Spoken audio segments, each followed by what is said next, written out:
हाँ, हेलो बच्चों। 12th class का काम अपना ने शुरू करना है। काफ़ी दिन क्या, यूँ कहो कि महीना ही हो गया, काम किया ही नहीं है। क्योंकि पहले दीपावली की छुट्टियों का वो जोश था, भी आने वाली हैं। अब दीपावली की छुट्टियों में कुछ किया नहीं, क्योंकि रिश्तेदारों के यहाँ आना जाना हो गया। तो अब दीपावली भी गई। अब आपको सारा कुछ इकट्ठा ही बोल देती हूँ। दीपावली की बधाई, राम राम भी होगी, सब हो गया, ठीक है। तो अब अपनों ने काम करना है ज़ोर शोर से। आज थोड़ा शुरू करते हैं, फिर नेक्स्ट आगे थोड़ा स्पीडली काम चलेगा, ठीक है। तो मैंने 13.1 की वीडियो बना के डाल दी थी और काफ़ी नियम भी बता दिए थे, डेफिनेशंस भी थी। डेफिनेशन कम, नियम ज़्यादा थे।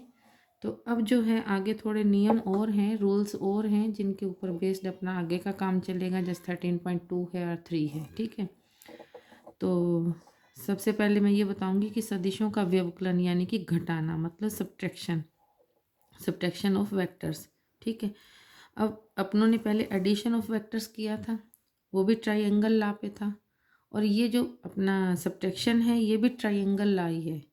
फ़र्क क्या है? डायरेक्शन का, ओनली डायरेक्शन का फ़र्क रहेगा। जैसे यूपर वाला जो ट्राइंगल बन रहा है, उसमें ज़रा ध्यान से देखो अपने पास क्या है। ये वाली साइड ए वेक्टर को शो कर रही है, या यूँ को कि ये वेक्टर इस साइड को शो कर रहा है, ओ ए को। और ये बी वेक्टर जो है, ये ए बी लाइन को शो कर रहा है, लाइन सेगमेंट को। और ये जो है, ये रिजल्टेंट वेक्टर है ए प्लस बी, जो कि अपने को एडिशन के रूप में शो कर रहा है, ठीक है। ये एडिशन का है। बट इसके रिवर्स अगर हम नीचे साइड देखें तो वो अपना सब्ट्रैक्शन को शो करेगा। जैसे ये तो ए वेक्टर है ही, ओ ए लाइन को जो बता रहा है, लाइन सेगमेंट को। और ये जो है A B dash, A B ऊपर लिया हुआ है तो ए बी डैश नीचे ले रखा है। ये ए बी डैश जो है, ये बी वेक्टर को शो कर रहा है। पर जो थोड़ा ध्यान से देखो, मैंने क्या लिया है, साइड अगर अपने ये लेके चल रहे तो मैंने माइनस बी वेक्टर शो किया, माइनस बी, ठीक है। और ये जो रिजल्टेंट वेक्टर है, उसकी दिशा, डायरेक्शन ओ बी डैश है। जैसे अपनों ने एडिशन में क्या किया था, ओ बी लिया था, as it O B dash लिया है। बट यहाँ पे क्या हो जाएगा, अपने पास ए वेक्टर और माइनस में बी वेक्टर आ जाएगा, क्योंकि इसका साइन ही बी हो गया है, ठीक है। समझ आ गई? तो अब आगे अपने इसको शो कैसे करेंगे। एक्चुअल में हर नियम मैंने हमेशा यही कहा है, छोटी क्लासेस में भी यही बताया जाता था मेरे द्वारा, कि जो भी रूल और फॉर्मूलाज बनते हैं, एक्चुअल में वो प्लस चिन्ह को लेके बनते हैं, प्लस वाले साइन को लेके बनते हैं। फिर जो माइनस होता है, वो उसमें जो भी वैल्यू है वो माइनस की पुट की जाती है। इसमें भी ज़रा ध्यान से देखो, हमने तो क्या किया है, दो लाइन सेगमेंट का टोटल किया है। कैसे? ओ ए प्लस ए बी को वेक्टर में इज इक्वल टू रिजल्टेंट क्या है, ओ बी डैश है। अब हम क्या करें कि हमारे पास अगर ए बी की वैल्यू ही माइनस बी वेक्टर है, तो हम माइनस बी वेक्टर ही पुट करेंगे। हमने तो एडिशन का लिया था, बट वो खुद ही माइनस का साइन लेके है। तो हमारा आंसर क्या आ गया, a vector of A minus vector of B is equal to line segment कौन सा, ओ बी डैश वेक्टर में, ठीक है। तो अब नेक्स्ट अपने पास आगे क्या है, एक अदिश गुणनफल, यानी कि multiplication of A vector by a scalar. यानी कि एक वेक्टर अपने पास मतलब है संख्या, और एक है स्केलर। स्केलर माने अदिश, जो वेक्टर नहीं है, ठीक है। इन दोनों का मल्टीप्लाई अगर किया जाता है, या यूं कहो कि अपने पास एक ए है वेक्टर के रूप में, और एक एम नाम की अपने पास जो है रकम, वो वेक्टर में नहीं है, ठीक है। तो इनका मल्टीप्लिकेशन कैसे किया जाएगा, मल्टीप्लाई कैसे किया जाएगा, मैंने ऊपर थोड़ा बताने की भी कोशिश की है कि अपने पास ए एक वेक्टर है और एम एक स्केलर है। तो इनका multiplication M A vector, M के ऊपर वेक्टर नहीं है, ए के ऊपर है, इससे डिनोट किया जाएगा, ठीक है। तो यहाँ पे जो पूरी जो आपके पास रकम बन जाएगी एम ए के ऊपर वेक्टर। तो ये एक ऐसा सदिश है जिसका परिमाण यानी कि मॉडुलस ए के परिमाण का एम गुना है। ये तो आप समझ ही सकते हो, क्योंकि परिमाण जो है, मॉडुलस है, वो तो वेक्टर का ही निकलेगा ना, उसके साथ एम का मल्टीप्लाई कर देंगे, सिंपल है, ठीक है।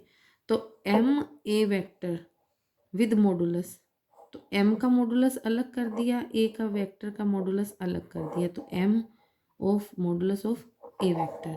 अगर अपने पास माइनस होगा, अब माइनस क्या है, वैसे तो मॉडुलस लगाते हैं तो माइनस हट जाता है, अपने पास प्लस हो जाता है। ठीक है, इसको अपने प्लस में भी शो कर सकते हैं, बट यहाँ पे अपने को परिमाण जैसे मैंने अभी बताया कि वो m का गुना, अब m खुद माइनस में है तो अपने उसको इससे भी शो कर सकते हैं। और जो मॉडुलस है वो a वेक्टर का, ये तो आपको पता ही है कि मॉडुलस सिर्फ वेक्टर का ही निकलेगा। ठीक है, अब है आगे एक सदिश के घटक। अब घटक क्या होता है, वैसे इसका यूज़ अपन कर चुके हैं पहले। जैसे OP है तो x के साथ i लगेगा, y के साथ j लगेगा और z के साथ k लगेगा। ये जो ऊपर कैप है ना, ये मैंने पहले बता दिया वैसे आपको 13.1 में, ये घटक कहलाते हैं। जैसे आपने यूनिट वेक्टर फाइंड किया था ना, वैसे तो OX जो है, OY और OZ, ये तीनों जो आपकी एक्सिस हैं ये परस्पर परपेंडिकुलर होती हैं, जिसको ये शो किया गया है। ठीक है, तो ये मैंने पहले बता दिया आपको। वैसे मूल बिंदु O से OP दिष्ट रेखा है, यानी कि एक अपने पास ये वाली लाइन है अपने पास, जो मेन लाइन जिसको कहोगे OP, जिसके बारे में हमें सब फाइंड करना है XYZ एक्सिस के अकॉर्डिंग। ठीक है, और इससे जो दूरी है ये OP की हमने R वेक्टर से दिखाई गई है, तो OP is equal to R vector से है। ठीक है, और अब आगे OP को R से डिनोट किया है, OA को XI से, और OY जो है अपनी OY, इसको हमने YJ से डिनोट किया है।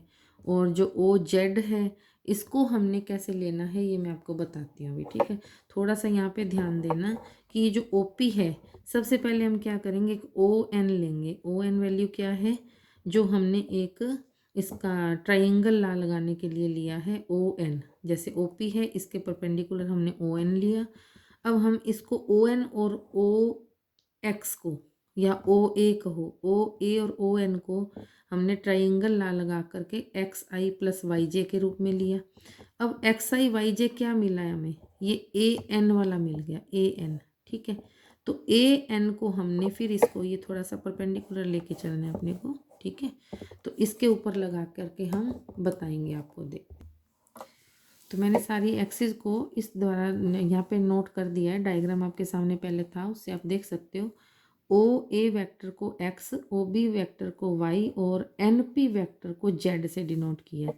तो OP इज इक्वल टू क्या हो जाएगा, XI plus YJ plus ZK। ठीक है, तो OP है क्या एक्चुअल में, डायग्राम में देखो जरा, ON वेक्टर में ही है सारा। ठीक है, ध्यान रखना, ON प्लस NP। ON की वैल्यू क्या है, ON की वैल्यू अपने पास है OA प्लस AN। ट्राइंगल ला लगा के अगर करें तो ये बनता है, प्लस NP एज इट। अब हमारे पास क्या है, OA को मैंने आपको क्या बताया, XI से, और AN जो है हमारा OB के अकॉर्डिंग चलेगा। ठीक है, प्लस NP। अब आगे क्या करना है अपने को, ध्यान से, XI को XI लिखा, OB जो है हमारा YJ के इक्वल है, वो मैंने लिख रखा है डायग्राम में, और NP जो है Z की है।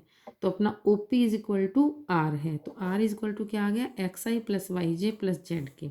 तो R का अगर मॉडुलस फाइंड करें तो क्या आएगा, XI plus YJ plus ZK का मॉडुलस। तो वो आपको बताया हुआ है कि IJK के जो कोफिशिएंट है उनका स्क्वायर करके जो मतलब एडिशन करना है, उनका टोटल करना है और रूट में वैल्यू फाइंड करनी है।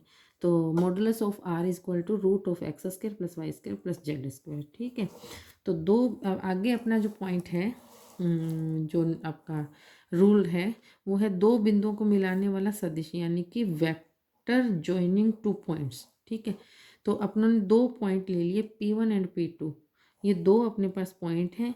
तो इनको अपने, मैंने आपको शुरू में ये बताया था कि कोई भी पॉइंट है तो उसको अपने को ओरिजिन के अकॉर्डिंग लेके चलना है, सदिश मान के चलना है। ठीक है, तो OP1 क्या आ जाएगा, A1I plus A2J plus A3K, ये अपनों ने लेट कर लिया एक तरह से। ठीक है, और OP2 जो दूसरा पॉइंट उसको हमने लेट कर लिया B1I plus B2J plus B3K, और O यहाँ पे क्या, ओरिजिन बिंदु यानी कि मूल बिंदु है। ठीक है, तो अब आगे, तो P1 P2 क्या हो जाएगा, OP2 माइनस OP1। मैंने आपको बताया था कि ओरिजिन से लास्ट पॉइंट में से पहले पॉइंट का ओरिजिन से जो दूरी है वो घटानी है। तो अपनों ने OP2 की वैल्यू भी पुट कर दी, माइनस OP1 की वैल्यू पुट कर दी। अब सब्ट्रैक्शन कर दिया, सब्ट्रैक्शन सिंपल जैसे एडिशन करते हैं वैसे सब्ट्रैक्शन करते हैं। B1 माइनस A1 I का कोफिशिएंट बन गया, plus B2 minus A2 J का, और plus B3 minus A3 K का कोफिशिएंट बन गया। ओके, तो P1 P2 विद मॉडुलस क्या बन जाएगा, वही I का कोफिशिएंट का स्क्वायर प्लस J के कोफिशिएंट का स्क्वायर प्लस K के कोफिशिएंट का स्क्वायर रूट में, ठीक है।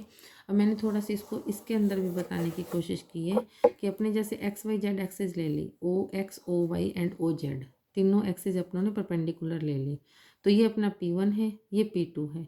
तो OP1 की दिशा ये हो गई डायरेक्शन, OP2 की ये हो गई। P1 P2 की क्या होगी, P1 से P2, तो ये डायरेक्शन जाएगी। तो ये ट्रायंगल लॉ के अकॉर्डिंग अपना काम हो जाएगा, ठीक है। अब है अपने पास